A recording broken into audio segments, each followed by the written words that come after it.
Hello दोस्तों, मैं हूं मोहम्मद रजी। न्यूज़ आवर हिंदी में आपका स्वागत है। मीडिया रिपोर्ट्स की माने तो हरियाणा में बीजेपी की हालत पतली है, हालत खराब है। 500 से ज़्यादा छोटे बड़े नेता बीजेपी छोड़ चुके हैं, कांग्रेस में शामिल हो चुके हैं। यह क्लियर इंडिकेशन है कि हरियाणा में बीजेपी की स्थिति ठीक नहीं है। ऐसा नहीं है कि सिर्फ बीजेपी के नेताओं ने ही पार्टी को छोड़ा है, कांग्रेस के नेता भी पार्टी छोड़ चुके हैं, लेकिन उनकी संख्या बहुत छोटी है।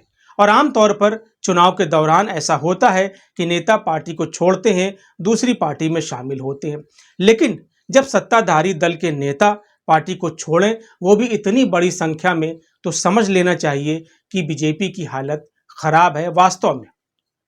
और इसका एहसास बीजेपी के आला कमान को, थिंक टैंक को, बड़े बड़े नेताओं को हो चुका है।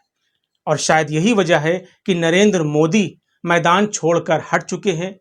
उनके जाने के बाद, यानी जब से नरेंद्र मोदी अमेरिका गए हैं, तब से हरियाणा में चुनाव की कमान अमित शाह ने संभाल रखी थी। लेकिन पिछले 24 घंटे से अमित शाह भी चुनावी मैदान से गायब है। वो महाराष्ट्र चले गए हैं।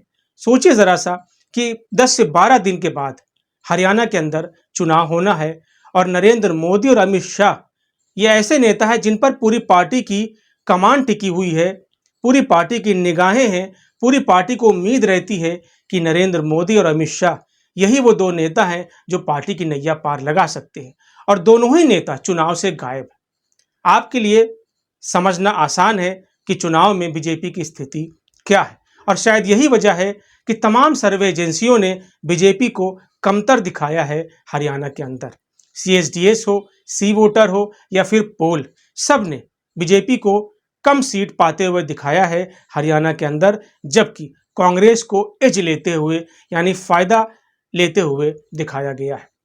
अब सवाल यह है कि सर्वे एजेंसियां तो कांग्रेस को बढ़त लेते हुए दिखा रही हैं, लेकिन क्या सट्टा बाजार भी ऐसा मान रहा है? खासकर मुंबई का फालूदी सट्टा बाजार, जो बहुत ही इंपॉर्टेंट है, बहुत बड़ा सट्टा बाजार है। और ये सट्टा बाजार जो कहता है, जो बताता है, आमतौर पर वो सही होता है। आपको बता दें दोस्तों कि पिछले, यानी इस बार जो लोकसभा चुनाव हुआ है, फालूदी सट्टा बाजार ने जो कुछ बताया वो सब सटीक साबित हुआ। फालूदी सट्टा बाजार के मुताबिक चुनाव में बीजेपी को 240 सीट मिलनी थी और 240 सीट ही मिली। इससे आप अंदाजा लगाइए कि फालूदी सट्टा बाजार कितना सटीक है। वहां जो बेट लगाते हैं, जो शर्त लगाते हैं, वो कितना सटीक होता है। यही वजह है कि इस बार भी फालूदी सट्टा बाजार ने हरियाणा चुनाव को लेकर प्रेडिक्शन किया है। जिस तरह से लोग सट्टा लगा रहे हैं, बताया है। और इसको लेकर जो मशहूर अंग्रेजी का अखबार है फाइनेंशियल एक्सप्रेस, उसने भी आर्टिकल पब्लिश किया है, खबर छापी है कि फालूदी सट्टा बाजार में क्या चल रहा है। आपको बता दें दोस्तों कि अब फालूदी सट्टा बाजार के मुताबिक हरियाणा में कांग्रेस बहुत मजबूत स्थिति में है। सट्टा बाजार की माने तो कांग्रेस को हरियाणा में 56 से 58 सीट मिल सकती है।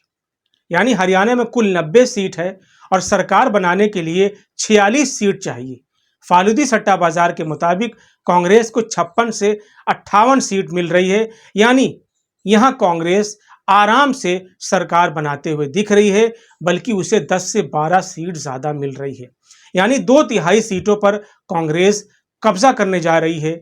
और वहीं दूसरी तरफ बीजेपी को मुश्किल से 24 से 26 सीट मिलती हुई दिख रही है फालूदी सट्टा बाजार के मुताबिक। पिछले चुनाव में बीजेपी को यहां 40 से 41 सीट मिली थी, सिर्फ 5 सीट उसे कम मिली थी, जिसके बाद जेजेपी से उसने गठबंधन करके सरकार बनाया और 5 साल तक सरकार चलाया भी। कांग्रेस के पिछले चुनाव में 30 से 31 सीट मिली, इस बार उसे 56 से 58 सीट मिलने जा रही है।